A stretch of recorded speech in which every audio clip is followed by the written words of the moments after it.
भगवते वासुदेवाय कृष्णाय वासुदेवाय हरे परमात्मने प्रणतः क्लेशनाशाय गोविन्दाय नमो नमः। नमः परमहंसाय स्वादितचरणकमलचिन्मकरन्दाय भक्तजनमानसनिवासाय श्रीरामचन्द्राय। वागीशायस्य वदने लक्ष्मीर्यस्य च वक्ष्यसि यस्यास्ते हृदये संवित् तं नृसिंहमहं भजे। गुरुर्ब्रह्मा गुरुर्विष्णुर्गुरुर्देवो महेश्वरः गुरुस्साक्षात् परब्रह्म तस्मै श्री गुरवे नमः। भगवत चरण कमलानुरागी सभी आत्मीय प्रिय प्रभु प्रेमीजन, हमारे स्वाध्याय परिवार के सभी आदरणीय महानुभाव, गाजियाबाद से पूज्य पांडे जी और आप सभी प्रभु प्रेमीजन, आप सभी को मेरा प्रणाम वंदन। जय सिया राम, राधे राधे। और आज सर्वप्रथम आप सभी को भगवान श्री कृष्ण के पावन प्राकट्य उत्सव के अवसर पर बहुत बहुत शुभकामना, बधाई। और आज ये तय भी हुआ है, अभी मैंने परामर्श लिया है हमारे यहाँ के मार्गदर्शकों से, स्वाध्याय परिवार के आज्ञा ली है कि अभी आधा घंटा करीब हम गीता पर चिंतन करेंगे। उसके पश्चात जन्माष्टमी के ऊपर, भगवान के प्राकट्य उत्सव के ऊपर कुछ चर्चा आपके सामने रखेंगे। तो जो क्रम चल रहा है उस क्रम को क्रमानुसार आइए पहले हम लोग पाठ करें और उसके बाद कुछ चर्चा करते हैं। ओम श्री परमात्मने नमः। अथ द्वादशोऽध्याय। अर्जुन उवाच एवं सततयुक्ताये भक्तास्त्वां पर्युपासते ये चाप्यक्षरमव्यक्तं तेषां के योगवित्तमाः। श्रीभगवानुवाच मय्यावेश्य मनो ये मां नित्ययुक्ता उपासते श्रद्धया परयोपेतास्ते मे युक्ततमा मताः।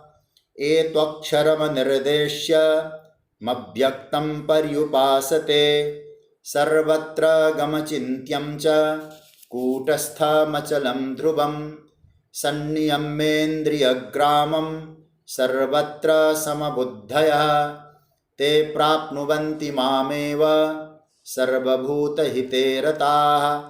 क्लेशोऽधिकतरस्तेषामव्यक्तासक्तचेतसाम् अव्यक्ता हि गतिर्दुःखं देहवद्भिरवाप्यते। ये तु सर्वाणि कर्माणि मयि सन्न्यस्य मत्पराः अनन्येनैव योगेन मां ध्यायन्त उपासते तेषामहं समुद्धर्ता मृत्युसंसारसागरात् भवामि न चिरात् पार्थ मय्यावेशितचेतसां। मय्येव मन आधत्स्व मयि बुद्धिं निवेशय निवशिष्यसि मय्येव अत ऊर्ध्वं न संशयः। अथ चित्तं समाधातुं न शक्नोषि मयि स्थिरम् अभ्यासयोगेन ततो मामिच्छाप्तुं धनञ्जय। अभ्यासेऽप्यसमर्थोऽसि मत्कर्म परमो भव मदर्थमपि कर्माणि कुर्वन् सिद्धिमवाप्स्यसि।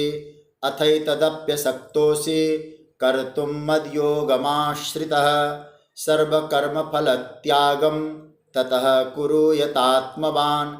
श्रेयो हि ज्ञानमभ्यासात् ज्ञानात् ध्यानं विशिष्यते ध्यानात् कर्मफलत्यागस्त्यागात् शान्तिरनन्तरम्। अद्वेष्टा सर्वभूतानां मैत्रः करुण एव च निर्ममो निरहंकार समदुःख सुखक्षमी संतुष्टः सततं योगी यतात्मा दृढनिश्चयः मय्यर्पितमनो बुद्धिर्यो मद्भक्तः समे प्रियः यस्मान्नो द्विजते लोको लोकान्नो द्विजते च यः हर्षामर्षभयोद्वेगैर्मुक्तो यः स च मे प्रियः अनपेक्षः शुचिर्दक्षः उदासीनो गतव्यथः सर्वारम्भपरित्यागी यो मद्भक्तः समे प्रियः समशत्रौ यो न हृष्यति न द्वेष्टि न शोचति न काङ्क्षति शुभाशुभपरित्यागी भक्तिमान् यः समे प्रियः समः शत्रौ च मित्रे च तथा मानापमानयोः शीतोष्णः सुखदुःखेषु समः संगविवर्जितः तुल्यनिन्दास्तुतिर्मौनी संतुष्टो येन केनचित् अनिकेतः स्थिरमतिर्भक्तिमान् मे प्रियो नरः एतु धर्म्यामृतमिदं यथोक्तं पर्युपासते श्रद्धाना मत्परमा भक्तास्तेतीव मे प्रियाः। ओम तत्सदिति श्रीमद्भगवद्गीतासूपनिषत्सु ब्रह्म विद्यायां योगशास्त्रे श्रीकृष्णार्जुन संवादे भक्ति योगो नाम द्वादशोऽध्याय। श्रीकृष्णार्पणमस्तु। प्रभु की कृपा से हम लोग 12वें अध्याय के चिंतन में भगवान ने जो भक्तों के लक्षणों की चर्चा की उस पर हम लोग चिंतन कर रहे हैं। और मैंने कहा है कि आप लोग इन लक्षणों को गिनते जाइएगा। हम लोगों ने सबसे पहले भक्तों में पाए जाने वाले लक्षणों में जो पहला लक्षण देखा, भगवान ने कहा अद्वेष्टा सर्वभूतानां, सभी प्राणी मात्र से उसको द्वेष नहीं होता। उसके जीवन से जो अप्रियता नाम की चीज है वो निकल गई है। उसका जो हृदय का स्वभाव है, उसके अंतकरण की जो स्थिति है, द्वेष रहित हो गया। दूसरा जो लक्षण बता रहे ठाकुर जी, मैत्रः। इसमें ये जो सर्वभूत अद्वेष्टा सर्वभूतानाम अद्वेष्टा को कुछ आचार्यों ने कहा इसको मैत्र से भी जोड़ दो। सर्वभूतानाम मैत्रः, सभी प्राणी मात्र से उसकी मित्रता है। तो ये जो मित्रता वाली जो बात यहाँ ठाकुर जी कह रहे हैं, तो पहले तो ये समझ लेना, जो क्योंकि कोई भी शब्द है ना, इसका मूल रूप यदि हम लोग समझते हैं तो अच्छा लगता है। ये जो मित्र शब्द बना, इमिदा स्नेहने, इस धातु से मित्र शब्द बनता है और भाव अर्थ में हो जाता है मैत्र। मृद्यति स्नेह्यति, क्या गजब का शब्द है। मतलब जिसके देखने से मेरे अंतकरण में एक चिकनाई आ जाए, उसका नाम है मित्र। शब्द के मूल में जब धातु रूप का दर्शन करते हैं ना, तो शब्द बहुत अच्छा लगता है। जैसे द्वेष शब्द कैसे बना था? द्विष शब्द से बना था। उसका अर्थ था द्विषा अप्रीतौ। इस धातु का अर्थ था जहां अप्रियता महसूस हो। मित्र जो शब्द यहां क्या बता रहे भगवान? सर्वभूतानां मैत्रः। मित्र भाव का मतलब है कि हमने देखा कहीं और मेरे हृदय में एक चिकनाई आ गई, मेरे हृदय में आनंद आ गया, मेरे हृदय में एक स्निग्धता आ गई। मेद्यति इति मित्रम, जो स्नेह से तर कर दे, भिगो दे आपको, उसका नाम है मित्र। इसलिए सर्वभूतानाम शब्द जोड़ के मतलब क्या कहा? सबके प्रति हृदय में स्नेह हो। मेरे अपने हैं इनके प्रति तो रखता हूं, जो मेरे अपने नहीं है उनके प्रति नहीं रखूंगा, ये भाव नहीं होना चाहिए। सर्वभूतानां मैत्री। और कहा, बोले स्थावर और जंगम, वहां भी आपका स्नेह बने। मतलब यदि पौधे सूख रहे हैं तो आप में इतना भाव होना चाहिए, इन पौधों को जल दें। धरती पर जब आप चलें तो बहुत स्नेह से चलें। कहीं बैठें तो आप बिल्कुल प्रेम पूर्वक बैठें। तो आपके व्यवहार में जो सावधानी है, उसी सावधानी से आप उस वस्तु के साथ कितनी मित्रता रखते हैं। इसलिए साधना में व्यावहारिक मैत्री भी होती है। जैसे कहीं से हम लोग बाहर से घर को आए, हमने कपड़े कोट इत्यादि उतार के नीचे पटक दिया, बिस्तर पे पटक दिया, संभालने वाले संभालेंगे। अब आप जरा सोचना, धीरे से भी तो उतार के हम रख सकते थे उन कपड़ों को। तो केवल ये नहीं कि किसी वस्तु के प्रति आपकी मित्रता, केवल व्यक्ति के प्रति मित्रता हो।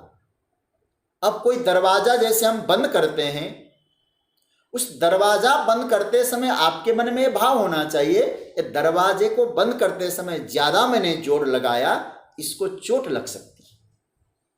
धरती पर चलते समय मैंने पैर को ज्यादा दबाया तो धरती को चोट लग सकती है। तो प्रत्येक वस्तु के साथ आपके हृदय में एक स्निग्धता होनी चाहिए, एक भिगा हुआपन होना चाहिए। तो कभी कभी विचार करना, जो व्यक्ति दरवाजे को चोट लगे इस पर भी ध्यान देता है, मेरे कपड़ों को चोट लगे इस पर भी ध्यान रखता है, को चोट न लगे, दरवाजे को चोट न लगे, मैं चलता हूं तो धरती को भी चोट नहीं लगनी चाहिए। ऐसी जो संवेदनशीलता जिस भक्त के हृदय में है, वो भक्त जड़ को तो जड़ पहुंचाता ही नहीं, वो भक्त कभी किसी के दिल को भी चोट नहीं पहुंचा सकता। इसलिए साधना व्यवहारिक धरातल पर भी आनी चाहिए। हमारा बैठना, हमारा उठना, हमारा चलना, हमारा फिरना, ये सब क्या है? हर व्यवहार स्नेह से तर हो जाए, उसका नाम है मैत्र। व्यवहार शुष्क न हो। भक्त हम लोग बने और व्यवहार हमारा व्यर्थ हो, शुष्क हो, रूखा सूखा सा हो, भगवान कहते वो फिर वो भक्त में वो लक्षण नहीं उतर पाए। प्रयास करो ये लक्षण हम में उतर जाए। आपके जो स्नेह है ना, आपका दिल का हो, मक्खन है, मलाई है, घी है, रबड़ी है, ये बाहर की चिकनाई है, लेकिन आपका हृदय चिकनाई से भरा हुआ हो। आप अपने दिल का स्नेह दीजिए और जिसको आप दें उसको भी तर कर दें। हमारे वेद में एक मंत्र आया है, बड़ा प्यारा मंत्र है, मित्रस्य मां चक्षुषा सर्वाणि भूतानि समीक्षन्ताम, मित्रस्याम चक्षुषा सर्वाणि भूतानि समीक्षे। देखो ये है मित्र। वेद के ऋषि क्या कहते हैं? हम अपने मित्रों के नेत्रों से देखें। मैं किसी से बैर नहीं रखता हूं क्योंकि मेरा सब मैत्री है। इसलिए भीतर से वो तर है, मृद्यति। भगवान कहते हैं भक्त का अंतकरण अर्जुन ऐसा ही होता है। उसके अंतकरण में द्रोह का भाव, द्वेष का भाव कभी जगता ही नहीं है। सब में आत्मीयता का अनुभव करता है। उसके हृदय की जो शीतलता है किसी भी परिस्थिति में भंग नहीं होती, उसका नाम है मैत्री, मैत्र। भगवान कहते ऐसा भाव भक्त में होना चाहिए। मैं आज इसी श्लोक पे चिंतन कर रहा था तो प्रहलाद चरित्र मुझे याद आया। प्रहलाद चरित्र में देखो कैसी मित्रता है। प्रहलाद जी किसके साथ पले बड़े? आप कथा सुनते होंगे, प्रहलाद जी उन असुर बालकों के साथ, उनके साथ पले और बड़े। लेकिन उनका स्वभाव कैसा है पूरी देखिए, बहुत सुंदर श्लोक है, ये भागवत के सप्तम स्कंद के चौथे अध्याय का 33वां श्लोक है। क्या कहते हैं? नोद्विग्न चित्तो व्यसनेषु निस्पृह श्रुतेषु वस्तुषु गुणेषु वस्तु दृक् दान्तेन्द्रिय प्राण शरीर धी सदा प्रशांत कामो रहितो सुरो सुरः। प्रहलाद जी कहते हैं कि कौन असुर, नारद जी कहते हैं युधिष्ठिर को समझाते हुए, कौन असुर है, कौन सूर है, कौन देवता है, कोई फर्क नहीं, सबके प्रति सद्भाव, सबके प्रति एक मैत्री का भाव। और जो प्रहलाद से जो मिलता है तर हो जाता है असुर बालक भी। क्यों ऐसा होता है? तो बहुत सुंदर इसमें कारण दिया है, क्योंकि वासुदेवे भगवती यस्य नैसर्गिकी रति, यह है भक्ति का प्रभाव। क्योंकि भगवान वासुदेव में उनकी नैसर्गिक रति है, कहीं से लाकर रखा नहीं, जन्म से ही ऐसी दिव्य रति, ऐसा दिव्य प्रेम भगवान वासुदेव श्री कृष्ण नंदनंदन के प्रति होने के कारण वो भक्ति हृदय में जागृत हो गई। तो प्रहलाद जी को लगता है सब मेरे मित्र है, सबका कल्याण। इसलिए जब स्तुति आती है ना, स्तुति में प्रहलाद जी से भगवान ने कहा, प्रहलाद अब चलो भाई, कहाँ चलें? बोले हाँ। पहले तो प्रहलाद जी ने कहा, महाराज मैंने दुनिया को देखा है, मुझे वैभव नहीं चाहिए, क्योंकि मेरे पिताजी के पास कितना वैभव था, और आज पिताजी का शरीर यहाँ पड़ा है और वैभव इधर पड़ा है। देखो क्या बढ़िया सूत्र देते हैं। भगवान ने कहा, प्रहलाद तुमको धन दे दूं? प्रहलाद जी ने कहा, प्रभु धन देख लिया मैंने, सूर्य चंद्रमा भी जिनकी आज्ञा की प्रतीक्षा करते थे ऐसे तो मेरे पिताजी थे, ऐसा वरदान प्राप्त किया था, इतने बड़े वैभवशाली थे। आज देखिए जरा, मेरे पिताजी का शरीर एक तरफ पड़ा है आपके कारण, आपकी कृपा से, और मेरे पिताजी की संपत्ति दूसरी तरफ पड़ी है। तो क्या लेके गए महाराज? मुझे ऐसा वैभव नहीं चाहिए। तो भगवान ने कहा ठीक है, तो मेरे साथ चल, तुझे आनंद देते हैं, मुक्त कर देते हैं। तो प्रहलाद जी ने बहुत, यह है मित्रता, क्या बोले हैं। ये श्लोक इतना प्यारा लगता है मुझे। ये सत्संगी यही होता है, भक्त यही होता है। यदि एक गुण नहीं तो भक्त कैसा? प्रहलाद जी क्या कहते हैं? प्रायेण देव मुनयः स्वविमुक्ति कामा मौनम चरन्ति विजनेन परार्थ निष्ठा नैतान विहाय कृपणान विमुमोक्षु एको नान्यम त्वदस्य शरणम भ्रमतो नुपश्ये। ये सप्तम स्कंद के 9वें अध्याय का 44वां श्लोक। ये क्या कहते हैं महाराज? मैं कहीं एकांत में बैठकर साधना नहीं की मैंने, मैं आपका भक्त तो हूं। कैसा भक्त हूं? सत्संगी भक्त हूं। जैसे आप लोग हैं ना, मैं सत्संगी भक्त हूं। सत्संगी भक्त की विशेषता क्या होनी चाहिए? प्रभु मेरे साथ इन असुर बालकों ने भी सत्संग किया है, ये भी मेरे साथ कीर्तन किए हैं। आज आपका अवसर पाकर मैं तो आपके साथ चला जाऊं, यदि ये छूट जाए तो ये ठीक नहीं है महाराज, इन पर भी आप कृपा कर दें। उन असुर बालकों के प्रति मैत्री का जो भाव है, ये स्नेह का जो भाव है, इसका मतलब है मित्रता, मैत्री।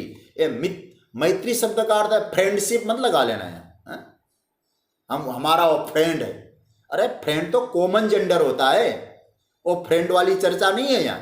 मैत्री का मतलब आपका हृदय तर कर दे।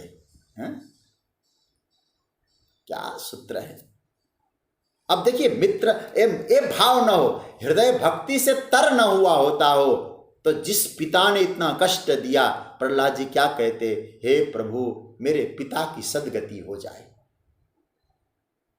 भगवान कहते हैं इसका नाम है मैत्र। जब भीतर तरी होता है ना, शीतलता होती है, तो आदमी कभी उद्विग्न नहीं होता है। ध्यान देना इस बात को। भीतर इस प्रकार का जो स्निग्ध भाव है, तर है भीतर से प्रेम के कारण, बाहर वो उद्विग्न नहीं होता है। किसी को खाने के लिए नहीं दौड़ेगा वो। जब कभी कभी सोचना, व्यक्ति खाने को दौड़ता है महाराज, ये समझ लेना, वो बाहर से नहीं, उसके हृदय का स्वभाव ऐसा हो रहा है, कठोर हो रहा है, पता नहीं घर में क्या करके आया है, लड़के आया लगता है उसको। तो कहने का अर्थ यह है, भक्त ऐसा नहीं है। मैत्र शब्द को आप देख लें जरा, मित्र शब्द उस भक्त के लिए है जो वो आनंद पूर्वक रहने का उसका प्रमाण है। अपने भजन से, अपनी स्थिति से, अपनी उपासना से चित्त का स्वभाव उसने ऐसा बना दिया है कि दुनिया उसको बेकार नहीं, खूबसूरत लगती है, खूबसूरत लगती है। यह तो अंतकरण की स्थिति है। बेचारी दुनिया क्या करें भाई, हमारा अंतकरण ठीक हो तो सब अच्छा ही लगेगा। अंतकरण को संभालना है, मित्रता बना के रखें, मैत्र भाव बना के रखें, मतलब आप अपने हृदय से प्रेम को भर के रखें। देखिए, आदमी जब खिसियाया होता है ना, फ्रस्ट्रेटेड होता है, तो होता क्या है, आपने अच्छा शर्ट भी पहन लिया है ना, तो गुस्सा आता है उसको। वो कहेगा ये शोषण कर रहे हैं अच्छा शर्ट पहन के, क्योंकि उसके पास नहीं है। अरे भाई, दूसरा अच्छा कर रहा है तो तुम आनंद लो ना। अब कुछ दिन पहले कुछ ऐसे लोगों ने कहा कि 20 लाख का सूट पहनते हैं। भाई तेरा क्या जा रहा है, काम तो कर रहा है ना बंदा, इतनी मेहनत कर रहे हो, बोले सूट बूट की सरकार है इतना। अरे भाई, विचित्र स्थिति है। तो कहने का अर्थ है, बड़े कई सोच, आपकी कलम अच्छी क्या दिख गई लोगों को, आपकी गाड़ी अच्छी क्या दिख गई, और फिर तो खिसियानी बिल्ली खंबा नोचे वाली बात आ जाती है। कहने का अर्थ है मैत्र भाव आना चाहिए, और भक्त इस मैत्री भावना को, इस मित्रता की भावना को उपलब्ध होता है। और कैसे पाता है वो? और मैत्र भाव अपनी साधना की कमाई है, उसकी साधना से और मित्रता को कमाता है। अंतकरण का एक बहुत अच्छा मधुर परिणाम है मैत्र। उपासना से, साधना से, आपकी तपस्या से, आपके भजन से परितृप्त अंतकरण की एक बहुत बड़ी प्रतिक्रिया यदि कुछ है, उसका नाम है मैत्र। भक्त में यह भाव निरंतर बना रहता है। उसके आंख को देखो, स्नेह टपकता है। रामचरितमानस का एक बड़ा प्यारा प्रसंग है। जब जानकी मैया पुष्पवाटिका में प्रवेश करती है, जाती है ना, और गोस्वामी तुलसीदास जी कहते हैं, जानकी जिस तरफ देखती हैं उधर 100 कमल खिलने लगते हैं, ऐसा लिखा है। तो क्या लिखा है? जहां बिलोक मृग सावक नयनी, जनुता बरिस कमल सित श्रेणी। 100 कमल खिलते हैं, जहां भी देखती है कमल खिल जाते हैं। क्या मतलब है इसका मतलब यह है, उनकी आंखों से फूल बरसते हैं, उनकी आंखों से प्रेम बरसता है, उनके आंख तर कर देते हैं। किसी को देखें बस कृपा दृष्टि से तर हो जाता है। इसलिए सज्जनों, और किसी की आंख में तो ऐसा स्नेह बरसता है, तर हो जाता है, और किसी की आंखों से आग बरसते हैं महाराज। जो अंतकरण में होगा वही तो आएगा। भगवान कहते हैं, जो मेरा भक्त है, कैसा होना चाहिए? मेरे भक्त के अंतकरण से स्निग्धता, प्रेम, तर करने वाली वृत्ति बरसे। यह है मैत्र। सज्जनों, बहुत प्यारी भावना है। यह भावना हमारे हृदय को शीतल करके रखती है, आग नहीं बरसने देती। सभी के प्रति मैत्री भाव रहने से क्या होगा? भगवान कहते, सबके प्रति मैत्री भाव रखो। इससे भगवान की याद करने में कभी भी कोई बीच में बाधा बन के नहीं आता। यदि आपके हृदय में मैत्री भाव है ना, कोई बाधा नहीं दे रहा। देखो, आसक्ति अलग चीज है, मैत्री अलग चीज है। जैसे मैं आपको कहूं आसक्ति किसको और मैत्री किसको कहेंगे। देखो कोई आपसे मिलने आया, अब आपसे वो मिला, आपसे मिलके उसका हृदय तर हो गया, ठीक है, एकदम तर हो गया उसका हृदय, आनंद आ गया। अब कुछ देर के बाद वो आपसे विदा लेके चला गया, एक काम उसका हो गया। यदि आप में आसक्ति की भावना है तो फिर आप उसको याद करते रहेंगे, आया था गया, आया था गया, ठीक है। लेकिन आप में यदि मैत्री की भावना है, वो जब आया उसके साथ आपने तर कर दिया, आपसे मिला, आपने उसको चिकनाई दी और महाराज जैसे ही वो चला गया आप भगवान की याद में खो गए। भगवान से कहते प्रभु ये सब आपके हैं। वो आसक्त उनसे नहीं होगा, आगे आप सुनेंगे फिर ममता निर्ममा, भगवान से वो जुड़ जाएगा। वो आसक्ति होती तो जिसको एक बार देख लेता उसको पकड़ लेता, मैत्री है तो वो छूट गया, प्रभु की याद आ गई, वो चला गया, भूल गए उसे, प्रभु की याद आ गई। यह भगवान का है, ये भगवान की लीला है, भगवान की लीला में सब है। देखो परमात्मा के प्रति मन को समर्पित करने में, भगवान के प्रति बुद्धि को समर्पित करने में ये मैत्री की जो भावना है ये क्या है, सहयोगी वृत्ति है, साधन वृत्ति है, विघ्न नहीं है। ये हमेशा याद रखना।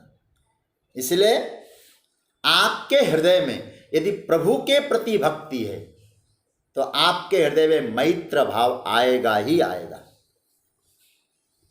क्यों आएगा, इसको ध्यान से समझना। क्योंकि भक्ति के कारण आपके हृदय में आनंद है, ठीक है। प्रभु की भक्ति के कारण आपके हृदय में आनंद है। उस आनंद की अभिव्यक्ति, वो आनंद जो अभिव्यक्त हो रहा है, प्रकट हो रहा है, वो आनंद क्यों आया, तो प्रभु में भक्ति होने के कारण। लेकिन प्रभु में भक्ति है, वो भक्ति की जो अभिव्यक्ति है वो कैसे है, उसी का नाम है मैत्री भावना। समझ रहे हैं ना, भक्ति की अभिव्यक्ति का नाम है मैत्री। स्निग्धता, झुंझुलाया आदमी किसी को शीतल नहीं दे सकता, चिड़चिड़ाया हुआ रहता है, तुनक मिजाज से रहता है। इसलिए भक्ति जो है मैत्री की भावना को बढ़ाता है और बढ़ाती है, और मैत्री की जो भावना भक्ति को बढ़ाती है। ये दोनों का बड़ा सुंदर मेल है, अन्योन्य आश्रित है। मैत्री की भावना है आपके हृदय में तो भक्ति को बढ़ाए, और भगवान के प्रति भक्ति है तो मैत्री की भावना को बढ़ाए। तो भगवान कहते हैं ये लक्षण है मैत्र। सबके प्रति जो आपसे मिले तर हो जाए, लगे कि अरे भाई उनसे मिला था, एक पॉजिटिव रूप आया था मेरे पास। जिनसे मिलके कभी नेगेटिव एनर्जी का अनुभव ही ना हो, वो केवल बाहरी वातावरण से, बाहरी वेशभूषा से नहीं होता है, वह आपके अंतकरण के प्रभाव से होता है। अंतकरण अच्छा हो, आपसे मिलके सबको अच्छा लगता है और मिलने का मन होता है, रहने का मन होता है, आपसे बातचीत करने का मन होता है। क्यों, बोले आप में मैत्र भाव है। यह दूसरा लक्षण है। अद्वेष्टा सर्वभूतानां, 13वां श्लोक चल रहा है ना हम लोगों का। मैत्रः करुण एव च। ये आगे का जो लक्षण है ये भी गजब का है। एक और भक्ति को बढ़ाने के लिए भगवान सहयोगी वृत्ति बता रहे हैं, उसका नाम है करुणा। मैत्र करुण, करुण वृत्ति। करुण वृत्ति जो है हर किसी के प्रति, अपराधियों के प्रति भी ये भाव होता है, इनका भी कल्याण। इसलिए क्योंकि वो भक्त क्या साधन करके आया है, सर्वभूत हिते रता, ये साधन करके आया है। इसलिए उसके हृदय में करुणा का भाव जगता है। हमारे यहाँ श्रीमद् भागवत के तृतीय स्कंद में जब कपिल भगवान अपनी माता को उपदेश करते हैं ना, तो भक्तों के संतों के लक्षणों में सबसे पहला तितिक्षवा, तितिक्षु, और दूसरा लक्षण बताया कारुणिका, करुणा। संतों में करुणा का लक्षण है। करुणा किसको कहते हैं? करुणा की वृत्ति को एक छोटा सा उदाहरण मैं आपको दूं, फिर मुझे आज और जन्माष्टमी के विषय में कुछ कहना है।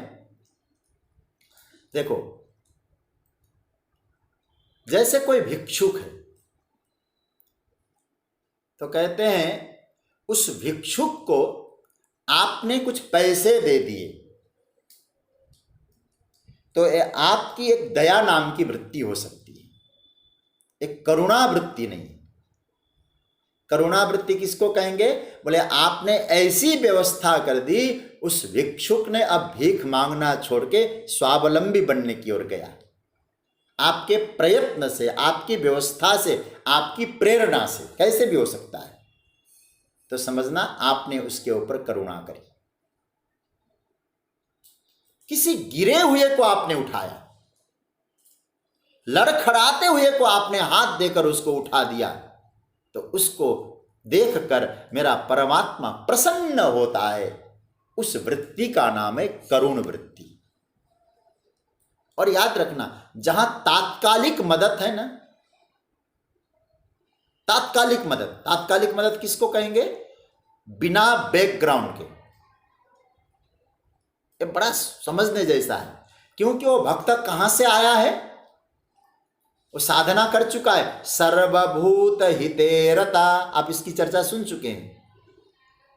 क्योंकि उसका कोई ग्रुप नहीं बनाया, बैकग्राउंड कुछ नहीं बनाया, जो मिला हम उसकी सेवा में लग गए।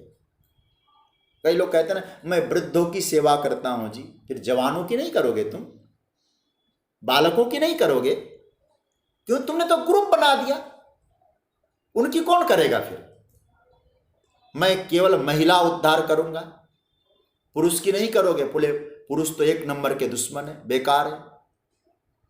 तो ये नहीं होता करुणा में। करुणा का अर्थ होता है बिना वर्ग की चिंता किए। ध्यान देना, जब भी किसी वर्ग के विषय में आप सोचेंगे तो वहां से आप सर्व हटा दीजिए। फिर भूत हितेरता कह दिए, सर्वभूत हितेरता नहीं होगा वहां। क्योंकि आपने एक दायरा बनाया, बैकग्राउंड तैयार किया, संगठन बनाया, वर्ग बनाया। मैं केवल ब्राह्मणों की सेवा करूंगा, बाकी कहां जाएंगे भाई? आप सोचना इस विषय पे। भगवान ने कहा सर्वभूत हितेरता। ये साधक के लिए अप्रोच होना चाहिए, साधक का लक्ष्य होना चाहिए। जब भगवान देखते हैं इसने गिरे हुए को उठाया है, तो भगवान खुश होते हैं। किसी का इग्नोर नहीं करता हो। भक्त का काम क्या है? परमात्मा को प्रसन्न करना। यह करुणा परमात्मा को प्रसन्न करने के लिए एक सहयोगी ने वृत्ति है। हेतु रहित सेवा, ये बताया। और हेतु रहित जग जुग उपकारी, तुम तुम्हार सेवक असुरारी। भक्ति के लिए करुणा सहयोगिनी वृत्ति है। अथवा इसीलिए भगवान यहां क्या कह रहे हैं? इसकी सिफारिश कर रहा हूं, तुम में आनी चाहिए। शंकराचार्य भगवान ने करुणा वृत्ति को क्या कहा? करुणा को कहा करुणः कृपा दुखितेषु दया सर्वभूता अभय प्रदः। शंकर भाष्य में क्या लिखते हैं? संपूर्ण भूतों को अभय प्रदान करने का सामर्थ्य हो, वो आपके लिए करुणा है। ये करुणा वृत्ति बहुत प्यारी है। ये दो आज हमने चर्चा की, मैत्र वृत्ति और करुण वृत्ति, ये भक्तों में उतरना चाहिए। अद्वेष्टा सर्वभूतानां मैत्रः करुण एव च। आगे की चर्चा हम लोग कल करेंगे। आज आप सब